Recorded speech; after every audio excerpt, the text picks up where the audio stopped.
Hi, I'm Kathy Johnson, and welcome to Town Talk. I have with me two guests today. I have Lisa Martin, Executive Director of Independent Living Solutions, and I have with me Elaine Burns, who is the mother of a brain injury survivor, and also the president of the Connecticut Brain Injury Support Network. Hello, ladies. I'll start with you, Lisa. Can you give us a little overview of what Independent Living Solutions is all about, and how you began that, and you know what they say, who, what, why, and where? Sure. Thanks for having us here today, Kathy. It's a pleasure to be here. Independent Living Solutions was started about 11 years ago. I started the agency because I saw the potential to help brain injury survivors to thrive independently in the community rather than be institutionalized. It was a great passion of mine. So we started that, and I started the business actually out of my home in Waterbury, and I was the sole employee. Over the course of the years, we've now grown to providing services to 35 individuals that are brain injury survivors, and we have a staff of about 100 employees. So, and you're located in Waterbury. In Waterbury. In Waterbury.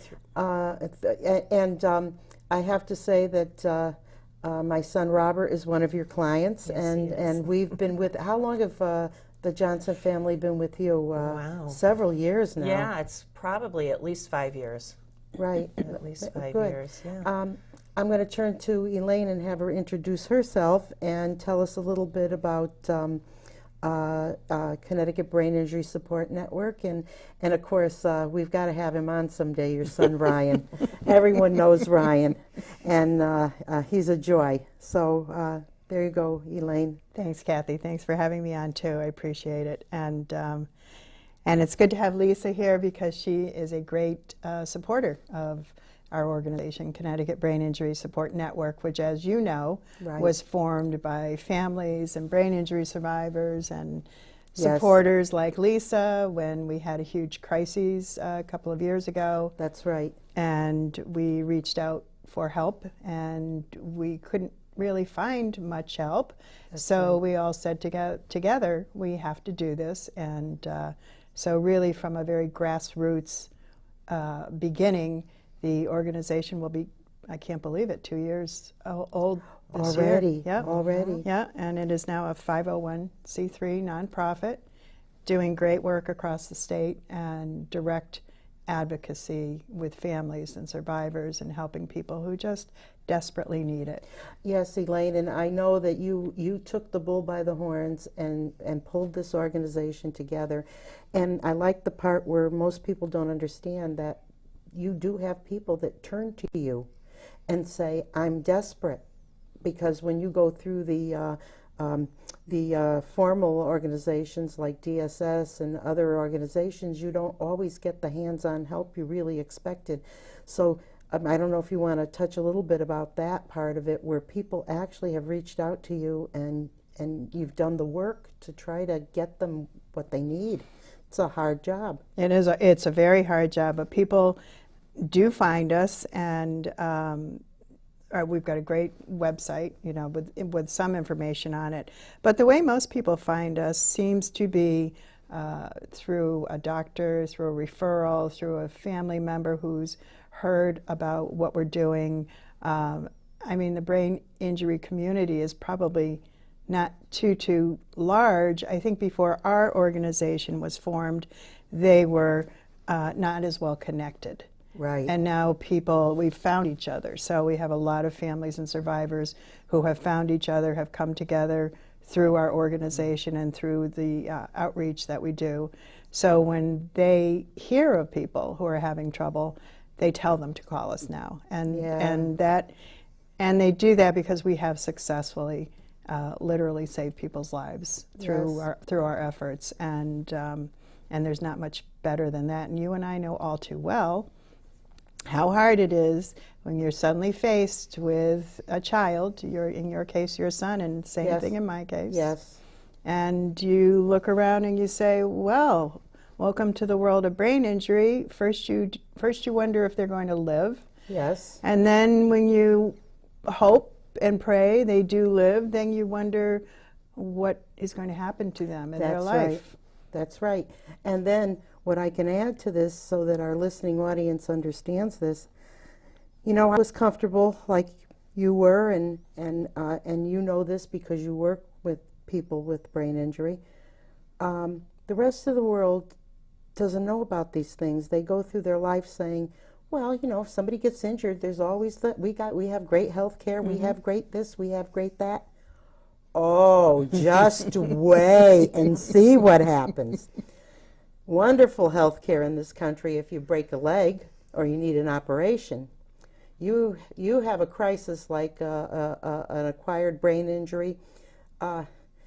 It's become very popular, but if I think you can both agree, and I know you could, Elaine, you start down a dark alley that the twists and turns, it's like you don't know where you're going with it. It's trial and error and fighting to get what your loved one needs. I don't know if you can, I'm going to leave it to you two ladies because, I'm going to say this to you. I can bring up so many topics on brain injury, and we have an hour. We can talk about a lot of issues, especially how we found out that you can beg and cajole legislators, but if there's an agenda there, that's the agenda they run with, and we don't need to get into that. But I'm going to say to Elaine first, then you. What would you like the listeners to know today? Anything that you think is important? Talk about your organization. I know you have to do some fundraising.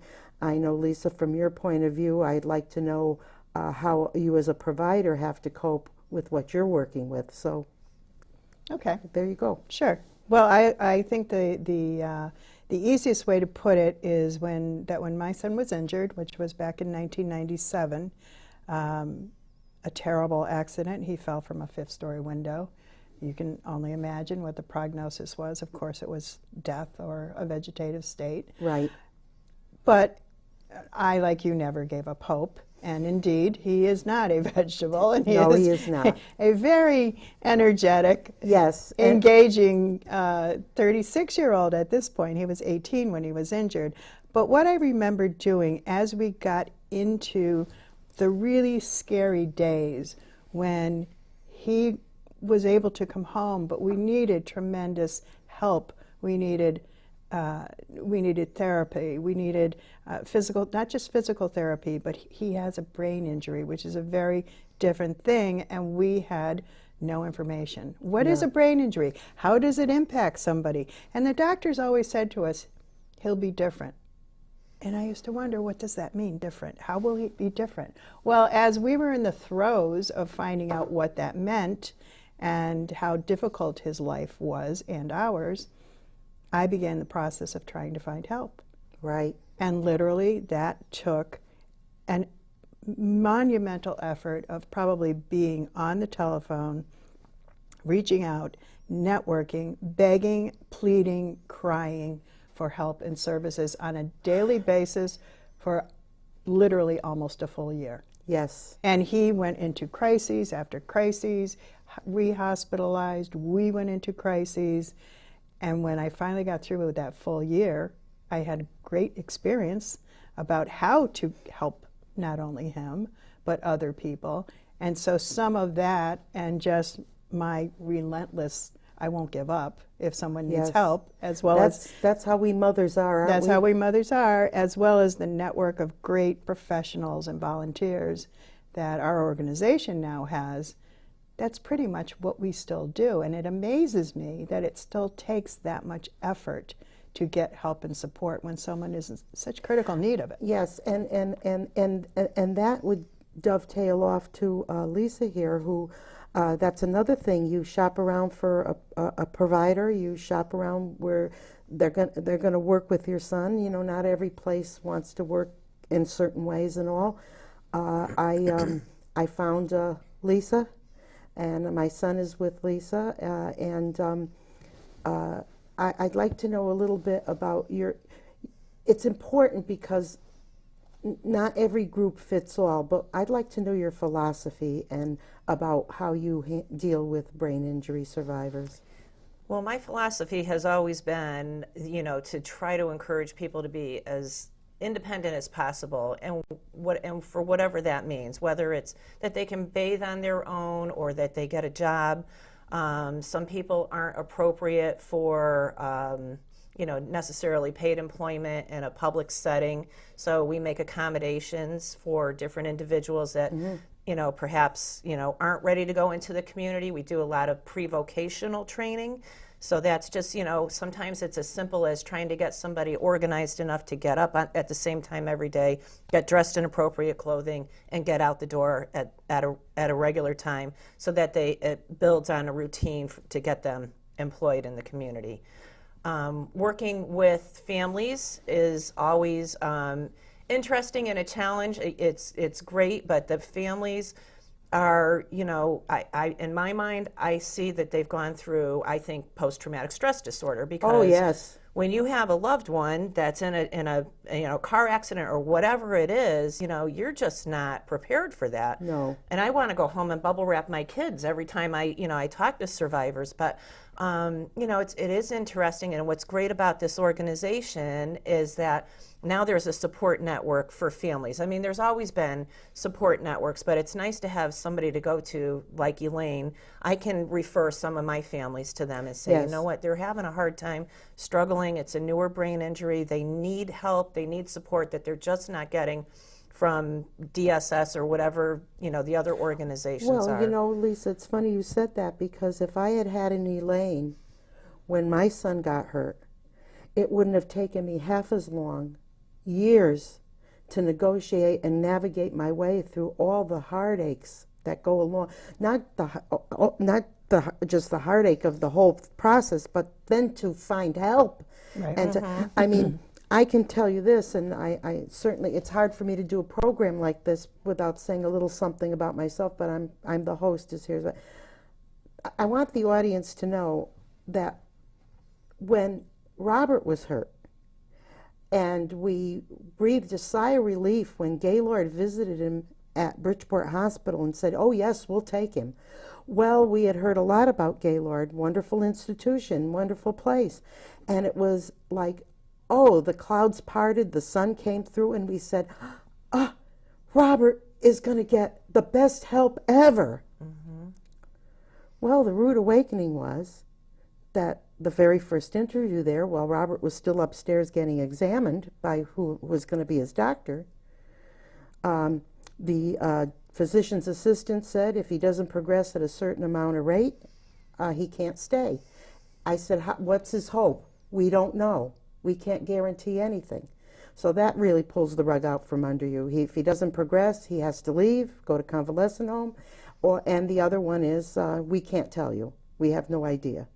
Now I expected like somebody to have a little thing up on the wall saying, now see, here's his brain injury, this is what we can do. Timeline, nothing like that. Okay, then the social worker was there. I didn't know who that was. And she said, now, my advice to you is to apply for Social Security, Disability, and Title 19 immediately. Well, wait a minute, he has a job, he has health insurance. Oh, no. You don't understand, madam. Your life will never be the same again. And that was only the beginning. Right. So, and I'm preaching to the choir here. Had I had Elaine and Connecticut Brain Injury Support Network, I could have called her up, hysterical, which you have seen me hysterical, Elaine has seen me, okay, and say, I don't know what to do. And she could have cut all the years of looking into this, looking into that, fighting for this, fighting for that, finding the right place for him, asking questions that nobody had answers for, because Elaine has done her home. I mean, she took the time to do the reading that most people, and the delving into it that most can't. I'll say this, you've seen me screaming and yelling at you, and I admit it, I have some post-traumatic stress. I will have it the rest of my life. I mean, in a kind of way. But Elaine, tell us a little more about Connecticut Brain Injury Support Network. Okay, so I told you how we were formed. Right. Really a core group of doctors, providers, supporters, families, and brain injury survivors. And what we decided we would do as a group was that we would provide the help, the information, the support, and the advocacy Right. that was needed, so desperately needed for brain injury survivors in Connecticut, and not just individual advocacy like you're talking about Right. doing, but also the legislative advocacy, which means Yes. work with the legislators, communicate with Department of Social Services, which so many families have terrible, terrible struggles with. Yes. Either they don't respond or Right. they just ignore you, you can't get Yes, anywhere. I Well, know they that. respond to Connecticut Brain Injury Support Network, I promise you. They do now. Yes, They I do. know they Yes, do. they do. Oh, and I can speak to that on a lot of different levels. It took 2 long years, but they Yes. got the picture, didn't they? Elaine? They do respond. Our voices are, when we came together, because we also, don't forget, we all went to Hartford. We all went to Hartford We that all day had to show to them. a meeting that we Right. found out by pure accident. Yes, Yes, well, the changes we found out, Yeah. yes. But we've been to Hartford. We've been, not in the governor's office, but the lieutenant governor's office. Yes. And we have made our voices heard. And they do know that this is a strong, well-connected, and by that I mean connected among each other, Right. community, and that we help and support each other. And that goes back to, not only my efforts, but the commitment of the people who are also part of this organization. So people like Dr. Tariq Abdulaziz, Oh, wonderful. right? Yes. Like Neurobehavioralist. Yes. yes, like Dr. Stephen Sarfati, like Miss Lori Delgado. These people go years and years and years back into a history and experience with helping brain injury survivors and families. So we're pulling from a lot of experts. Yes. And I might be typically the voice because we're very small, but we're pulling from a huge resource, and they all want to help. So when you put those people in the same room or on the same telephone, you have a lot of support. Yes, yes. and that's what we did. We organized under Elaine with numbers and yes. advocacy. Yes, we put pressure on our legislators. We put pressure on Hartford. And it didn't happen overnight. Oh, no. It took months. Yep. It took literally Still months. going on. and it's still going Yes, on. We're still in the throes of it, and we always will be. We That always never will be. change. But you remember when they thought, well, we'll just pack them and tell them we understand and kiss their boo-boo and you'll go home and we'll forget you. Well, we were unforgettable, weren't we? I have a feeling we still might be. Yeah, and that's good though, because they want to, they need to hear very loud and clear that, we're not going away. I have a feeling they're going to be hearing again sooner rather than later. I think so. I think it's time for us all to fill the room again. I think there are going to be our voices will be heard again. We do have further difficulties. We don't need to go into No, those that could be details another here. show. That could be a very different show. Yes. But I do think that when any community, and it's not just brain injury survivors, it is really happening to people of different disabilities across the board. We're not being targeted. This is a problem in Connecticut. It's That's a problem right. in the country. It is. It's a funding issue on lots of healthcare, different levels. it's- It's health care. It is.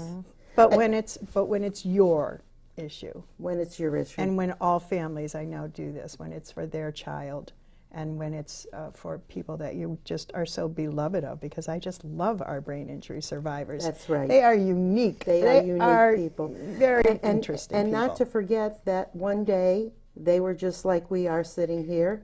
yes. Could And happen in- to and anybody in a nanosecond, at any time. they were on the other side of the table. And it's easy to cut funds with the population you don't see. Right. You go about your daily life, and as long as your taxes are lower and you feel your family's okay, it never occurs to you that you could step outside and be one of those people. And then where do you cut things? Politicians want votes. I'm one myself. You want to gain votes. You want to lower taxes. That's how people vote for you. They don't pay taxes. They like you. And that's how it goes.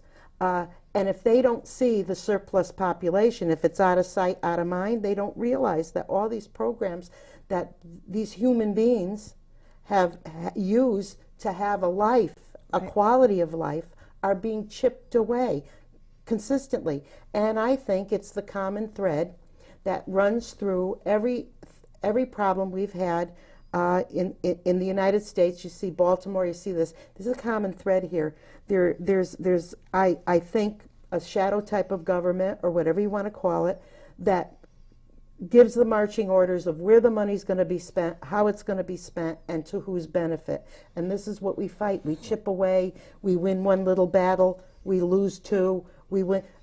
It's a tough thing, and sometimes we don't win at all, but we keep trying, you know. Well, can I tell you Yes. my perspective on, Yes. financially and, and governmentally, or however you want to look at it? My agency is funded through Medicaid, Title 19. Right. So the way that I look at it is that we all pay taxes. We all pay into Medicare, Medicaid, whatever. So that program that now is coming out of my paycheck, your paycheck is funding that program. Right. Now, it is vital to the survivors to have these programs in place. That's right. And in turn, it creates employment. So now I have 100 employees that are all paying taxes that fund the program. Right. So it's cyclical. It is cyclical. That's exactly right. And what people don't understand is that it's not enough to have any survivor, any disabled person, make the population feel good that they have 3 hots and a cot, and they're they're institutionalized. That's not a life. We're trying to bring these people into the world as much as they can be. And I think that the premise of the ABI waiver to begin with was to, keep people as independent as possible. Yes, there's a cost savings if they're not in an institution versus, independent living. But, it's to get them to be as independent as possible and then get them off of the services. So if we can take, somebody like your son or your son and find them, give them the skills that they can find a job. They might need some supports in the job, which would be, a job coach or whatever they need to help to assist them. But then now they're getting a paycheck and they're paying taxes back into the program. That's right. And, and so we're not crippling anybody. We're trying to, that's what the politicians, I think, sometimes don't see, is that, well, all the money's going to help these people, but, it's kind of a waste because nobody's gotten better. And that's the other thing, too, that you guys have seen. It takes a tremendous amount of time. So that's why the doctors can't give you those answers. And there is no magic timeline of, okay, well, after 3 months, this is going to happen, that's going to happen. It can take, we see people 15, 20 years later still making progress. Oh, yes, it took 16 years for my son. And this business, nobody's getting better. That's like you're giving up on a human being. Right. That's not right, because you don't know, you want that person to have every opportunity to be the best that nature is going to allow them to be. And you can't do that in a room, in an institution, with no stimulation, no independent living skill trainers, no job coaches, anything like that. So now, Elaine, you have to keep this organization going. Oh, yes, we do, don't we? Yes. Now, like anything else, that takes money. It sure does. And we're going to talk a little bit about, you had a fundraiser, walk, roll, and paddle or whatever. Yeah, paddle and roll. So maybe you can talk a little bit about that aspect of Connecticut Brain Injury Support Network. Absolutely. We do need to stay viable, and we have, 300, 400 members, and the arm reach is much greater than that of our organization because of all of those people have supporters and family members. So it's pretty extensive, the numbers of people that we're reaching out to and helping just in the state of Connecticut. But we held one fundraiser last year, and that was over on the other side of the state in Putnam, Connecticut. And when we held that event, people like Lisa approached Connecticut Brain Injury Support Network and said, you know what, we'd like to have something like this on our side of the state. And so on June 14th in Watertown, Connecticut, there's a beautiful park there called Veterans Memorial Park. Veterans Memorial, Watertown, yes, yes. And in fact, the last playground in memorial for one of the Sandy Hook victims, the principal, was built there recently. So it's a beautiful park, and they have a great pavilion there. And we are holding what we're calling a walk and roll, which of course is walking and rolling for our survivors and people who have spinal cord injuries, which is also fairly common with brain injury. And then we also have a ride.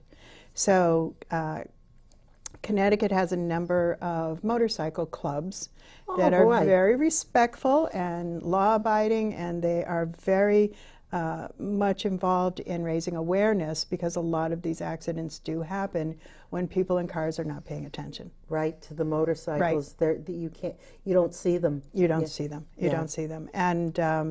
And so they decided that they would like to also support the effort. So there's a great ride being organized for the same day, and they'll start at Veterans Memorial Park, and then I think they're going through 4 different towns. Oh, nice. And then they will come back. They have, so they will be accompanied by a police escort, and Connecticut Charity Rides, which is an organization a gentleman named Jim Vorty runs. He's helping, as well as one of Lisa's staff members, AJ Shabazz, who's been AJ, yes. He's been great, and he's out there getting the motorcyclists involved. And I am also told that we'll have a drone at the event. A drone? A drone that will actually take pictures of the motorcycle ride, so cool. as well as of our event. Wow. And our event is very much focused. It is a fundraiser, and we do need funds, but we care about our survivors and families, and that's who we are. That's who we're formed by. So it's also a celebration for them. Yeah, for people to see our survivors and how they're functioning and how they want to contribute and awareness. And we honor them. And we honor them. That's right. They all receive medals of honor. We have a really nice. I don't organize the ceremonies. We have families. We just ask a family if they would like to organize, and they would like this to be their event. They did it last year, and they also will have a ceremony for families that celebrates the families and the supporters and the caregivers that help our brain injury survivors. And there's food, there's music, there'll be a photo booth. The walk around the park is less than a mile.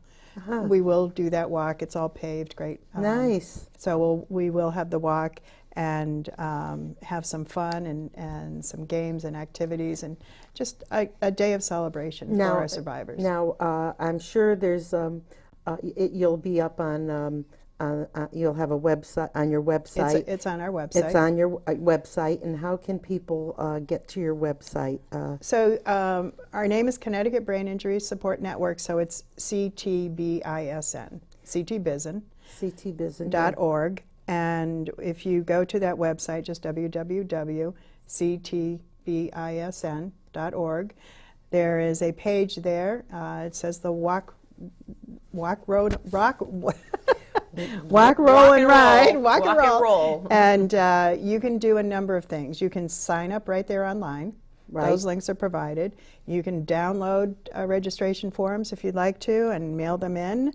There is information about the different sponsorship levels that are available. We have 2 very strong major sponsors, and that would be Independent Living Solutions, Lisa Martin. Yes, Lisa. As well as Jamie Arbor from Mindscape Industries, and he's going to be here next week. Oh, yes, we're going to talk to Jamie.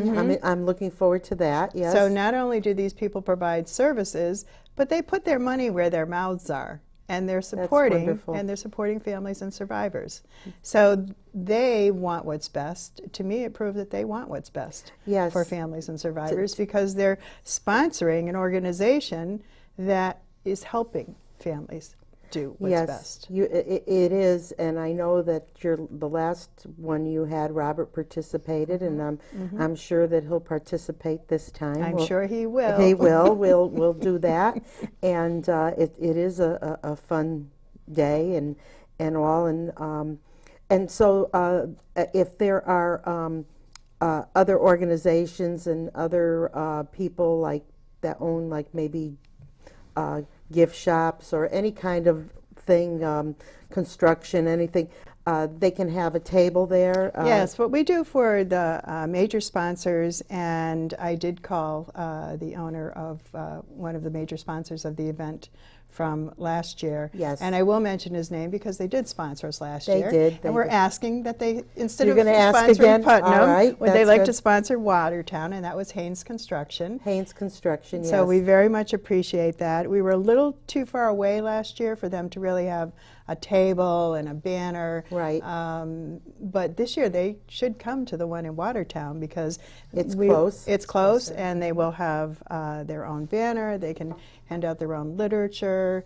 Anybody who has insurance companies, any kind of organizations that feel that they would like to reach out to the public, and especially this kind of community, should definitely get involved and show their support, because it's very much appreciated by the families and the survivors, and they do try to give back to the people who sponsor and support them. So we also have an accountant who's become a major sponsor of great. this year's event. And last week, Lisa and I went out for lunch. She took my husband and I out for lunch, and as we were leaving, the woman saw us talking and said, Right. "What are you doing?" And we told her, and she just ran to the cash register and gave us a gift certificate for the Yeah. raffle. Oh, that's wonderful. Yeah. Yep. Now you said the date of this is June. June 14th. It's a June- Sunday. It's a Sunday, June Yep. 14th. So people will be out and about, and they're home. It's a Sunday. Most people aren't having to work. It'd be a great event to. Pray for good weather. So, so I would say Connecticut Brain Injury Support Network. Go online, and you'll get the information there. I see I have a flyer all made up too. Well, this was a flyer, and I meant to bring just a regular flyer of the event. This is a flyer. That's so I wouldn't forget the date and the address. I see. This is one of sponsorships, but Flyers on the website as well. but the flyer is on- also on the on the website. website. We Okay. start at 1 in the afternoon, and we had the event last year on a Sunday. It was a beautiful day. It was perfect for the event. We had almost 250 people attend, and that's our first ever right. effort. And many of So- us drove, across the state to get Right. there. I know, Right. we all Yeah. did. So. So right now, it's already up. People can make a donation. People can sign up with a team if they want to walk. They can form a team, name their team. Name their we honor the team. teams. We had some Yeah. fun teams last year. Oh, yes, name their teams and all that. I remember, I couldn't actually make the event, but I remember that Robert and his friends were part of it. My husband was there, and it went well. And all the sponsors that sponsored it, Haynes Corporation, they're developers in Oxford. They were kind enough to do it, and I'm sure others, and Lisa in there. Lisa is reaching out to some of her personal Exactly. contacts as we speak, because Right. she said to me, she said, you know what? I not only provide services, but I have lots of companies that are actually, and this goes back to where we were talking about the money, that I pay them to Right. do certain things. Back so to that cyclical that's thing, cyclical. too. So So they're I they're pay making other money off of me, and I'm going to insurance ask them to companies support the and event. attorneys and accountants Yep. and all Yeah. kinds of things. So yeah, and I think they're very supportive too. In our what we're trying to do. And I wanted to touch on another note for what CT Bison does is outside of the vital work that you do with families. You also help the Yes. the agencies and the organizations. And there was Yes. a desperate moment a couple of months ago that I had where yeah. I didn't think I was going to be able to meet my payroll because I wasn't getting timely payments from the fiduciary agency that takes care of paying us. And I wasn't getting any response, and they didn't care. And I said, listen, if I can't pay my people, I'm going to have to lay off 100 people, and 35 brain injury survivors will not have staff. Right. And I was really at my wit's end, and I called Elaine, and Elaine made a phone call, and I got that money. You know, I'm glad you said that, because, see, this is where people might say out there, well, where does the money go? Does this organization really help people? Do they really? And the answer is yes. You just heard what you did. And do you have any stories? Now, some of them are private stories, but Right. Can you share something with a couple of examples of where the money might go and how you can help? Absolutely. Apart from the fact that Elaine is on a committee in Hartford where she works with the legislators, and we go as audience, a lot of us, I do at times, and we watch this committee function. But aside from that, Well, a quick overview. One of the things that we've improved dramatically is the level of communication and what is going on with services for providers and families. We were all very, very much in the dark for probably 10 years. Oh, yes. And we have definitely had a huge impact on information. I am kept in the circle, our organization is, and we share that. We send that out to everyone on a regular basis.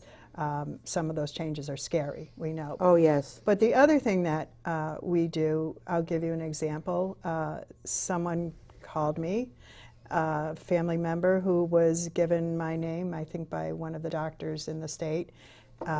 Desperate, her son had lost services and had become depressed, was suicidal. He was a brain injury survivor.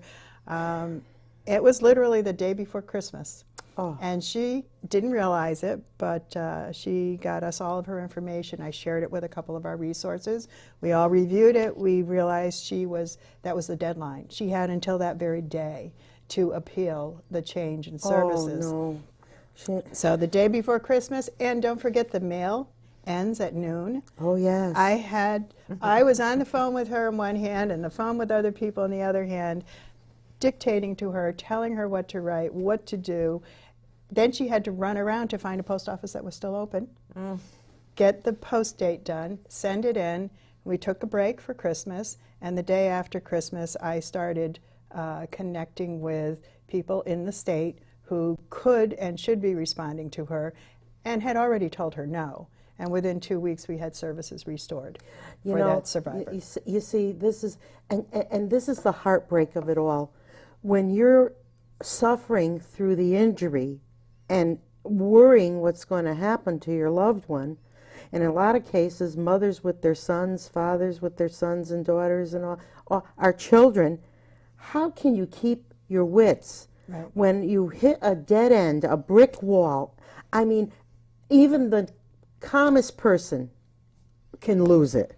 You know, I mean, many times I had been on the phone, I wanted to just scream at the other person. I would say that the biggest thing we do is when everybody says no, we find a way Yes. to get that change to yes. Yes. And, Yeah. and that has proven to be a lifesaver for some people, a significant help or a life changer for others. And then there's all the legislative, keeping track of the services, keeping track of where the changes are being made, keeping track of things that are going to directly impact my child, your child, and her clients and families. So that's actually a pretty big undertaking. It is an undertaking because when you go through your normal life, your everyday life, and you're just trying to raise children, work, whatever, you've got a family member that's brain injured, this is an awful lot to ask of the person that is going Yes. through the trauma of it.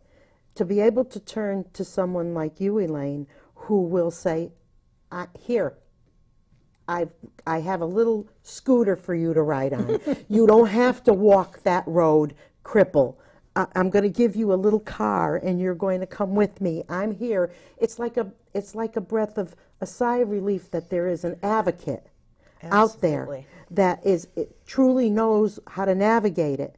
Because so many, and I wouldn't name names because I don't know them all, but there are a lot of organizations out there that just steer you in a direction. That's the end of it. If you reach a dead end, I don't know how much help you really get from them. It's more of a referral. That would be, and you're right, but that is many organizations, in fact, most simply do a referral process. And that's about it. That is where the door closes for most people, because they know that they should be getting help through one of the state agencies, but they're inundated and they don't respond and they don't know who to go to. Yeah, it's like anything. If you want to tire a person out from keeping their help, like disability and all that, you make the paperwork difficult, you make the link. Pretty soon you throw your hands up and you say, how can I can't fight City Hall. Right. And that brings me around to talking about provider like you. I mean, so many times I reached situations where people were in the 16 years, yes, interested in helping my son, yes, and all, but not so interested in seeing him the way I saw him, seeing what his talents were and how much more he could be than just Robert Johnson, brain injury survivor. And it's okay, Robert, whether you want to do that or not, and your dreams have been shot, we're not going to find a way for you to at least fulfill some of that dream. And thanks to Lisa and Independent Living Solutions, Robert got that kind of attention. She was willing to work with my son. He's an artist, and first job she gave him was to paint murals in the bathrooms and Robert had a ball doing that.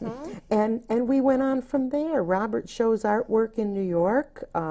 He is happy. He has his vocational person that we still are looking for a fit for a job for Robert, which is a wonderful thing, because what the average, maybe the employers should know this, and you can dovetail off. You provide vocational, or what I used to call job coaches. You have employers who will take on a person with a brain injury, knowing that he's going to have an assistant there to watch. The employer's not going to have to worry where to direct this person. There'll be somebody from your organization there. They won't have to pay an exorbitant wage to the person. The person gets out in the working world, starts to feel like they're useful and doing things.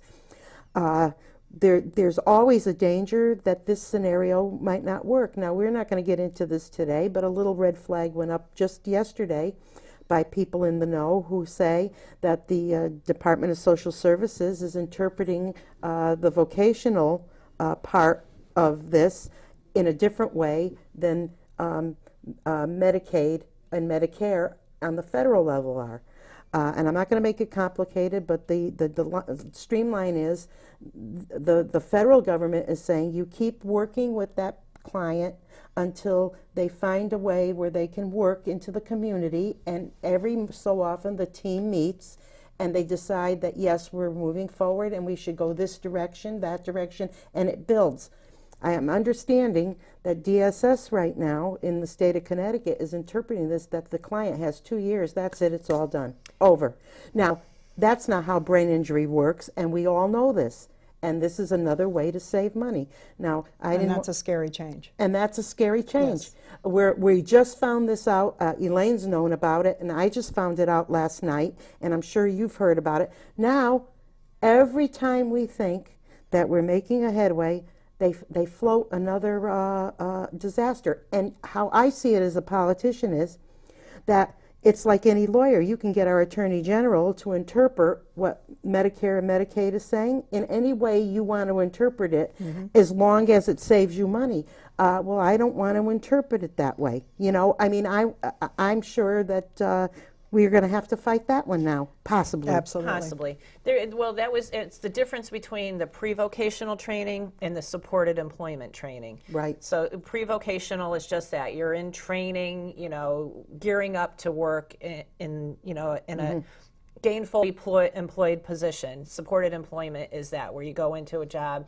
You may need a job coach. You may not need a full-time job coach. There's, several different scenarios. But again, back to my cyclical example, if we don't get the consumers, and not all of them are going to get employed. There's some, brain injury survivors that just aren't going to have jobs in the community, and that's fine. But those of them that can and will, they're going to be paying taxes back into the program. That funds the program.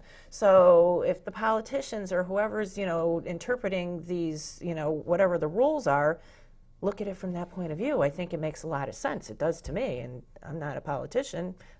Well, and of course, owner. you talk about the local politicians who Elaine is very familiar with because she's on the committee. In a lot of ways, their hands are tied because the marching orders are coming from Washington. Lots of times, there's things where they can and can't do, and it's a systemic thing. It's a way of thinking. It comes down from higher up, and it trickles down. And if you just sit there and accept it, sometimes you have to be an activist, an advocate, and speak up. Can you extrapolate on that one? I don't think we can just accept this change because pre-vocational services are something in many cases for brain injury survivors and people of other disabilities that they need, they cherish it, it helps them. Maybe they're not fully employed, but you know what? They typically want to be. Yes. Because the issue with brain injury survivors, each and every one of them remember their life before it changed. Yes. They remember if they worked. They remember who Yes. they were. They Yes. remember what they did as a viable, vibrant member of society. So they have to deal with not only the changes in their brain and what's happened to them oftentimes physically, they have to deal with the grief of that, the worry That's right. of that, the That's sadness right. of that, and then they have to adapt to their new life. Right. And when you take away any opportunity of saying, you know what, Rob or Ryan or Mary, if you're not ready to work in 2 years, we're kind of done. You don't need that. Yeah. Defeated. Yeah. It's like, Yeah. then what else do I have to look forward to? Right. Right. Go to the home, Right. sit there, here's your bed, here's your meal. Yeah. Yeah. And No. pre-vocational starts sometimes with very, very basic things, as Lisa said, which is just might be helping a brain injury survivor understand and adapt to a new routine, a daily routine. If you're starting at that basic level, how can that journey be accomplished in 2 years? Exactly. When you're starting at such a basic level. And with the right stimulation, and you know this from Ryan, and I know this from my son Robert, like you, we were given no guarantees he wouldn't be in a vegetative state. I remember those days where I thought, I'm going to visit him in a bed unconscious for the rest of it. How can a mother do that? We learned, and I learned, that the brain heals. It does amazing things when your loved ones are around you, when you have the support, the right trainers, the right organization that cares enough to do this. So many people, it's easy to view people as a surplus population who their Social Security check comes in.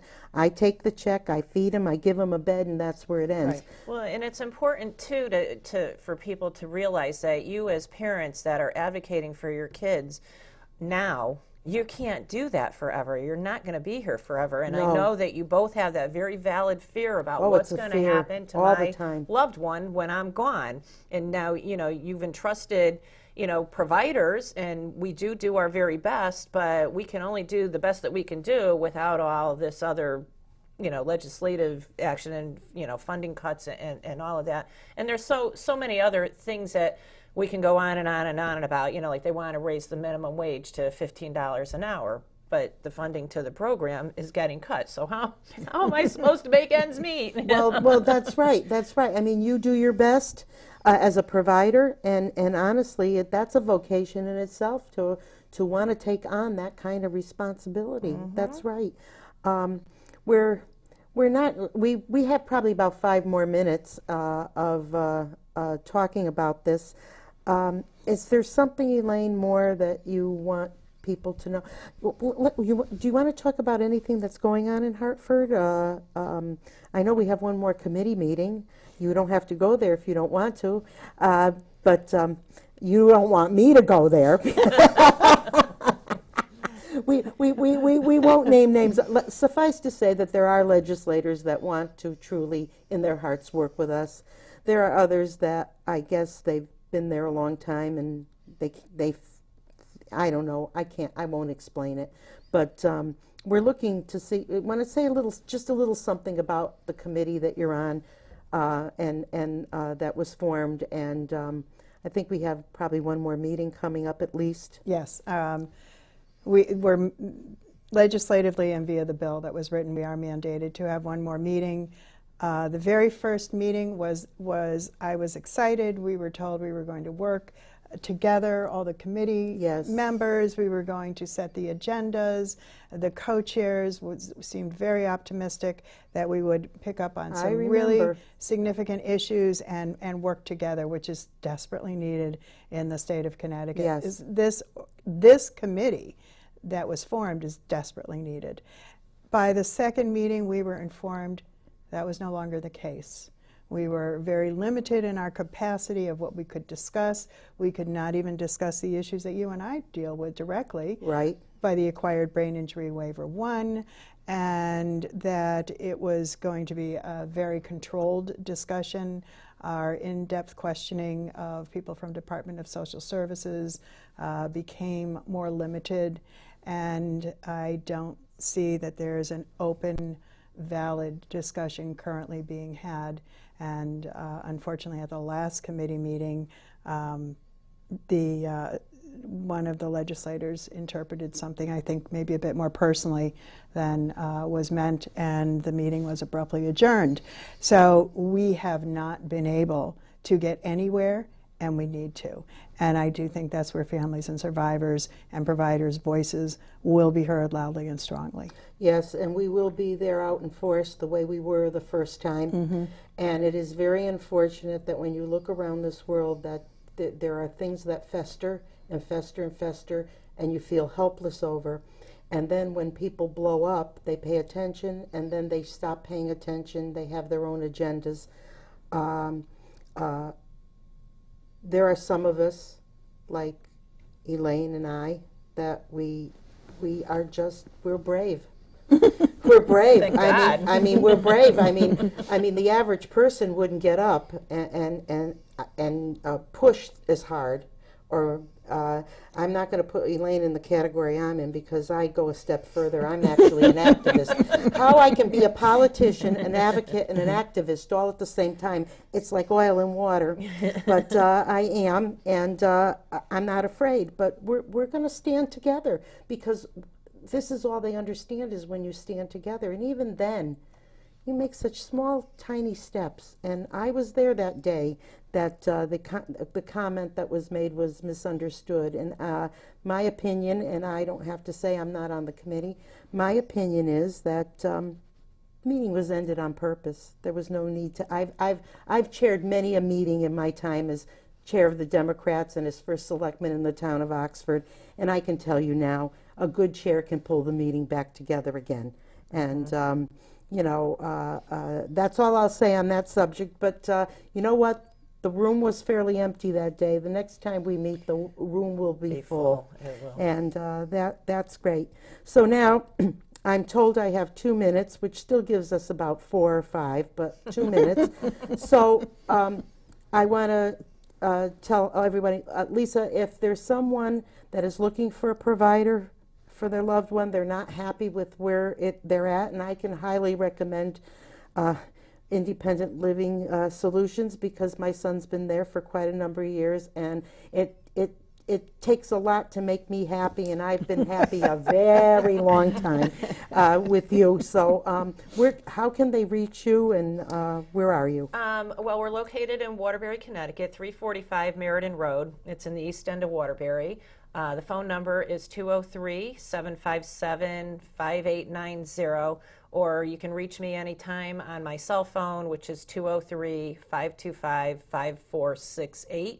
And we also have a website, which is www.ILS, as in Independent Living Solutions, CT, like the state.com.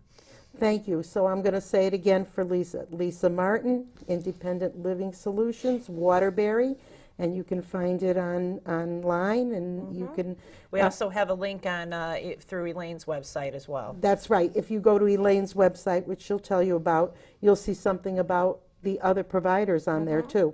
And Elaine, would you like to tell us how they can reach you and the donations and all?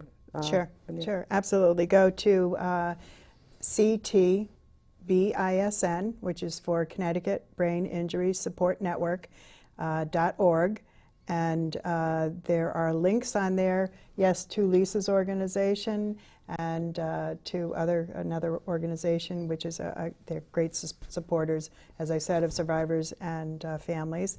And the phone number for the organization is 860-655-4688. You're welcome to call, and if we can't help you, we will reach out to find the correct help that you need. And Lisa's correct. We do help the providers and other people. Anyone who's helping brain injury survivors, we help them back. That's a great way of putting it. I'm going to thank both of you for being here with me. And I'm going to say keep up the good work, Elaine, and you too. These are two people that I want you to know it took me 16 years to find people like this. It was a long haul, and I'm proud and honored to be part of both your lives.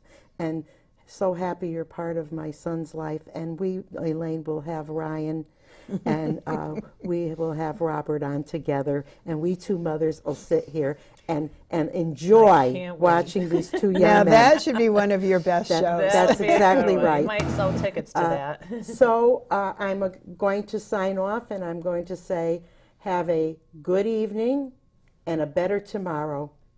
Goodbye.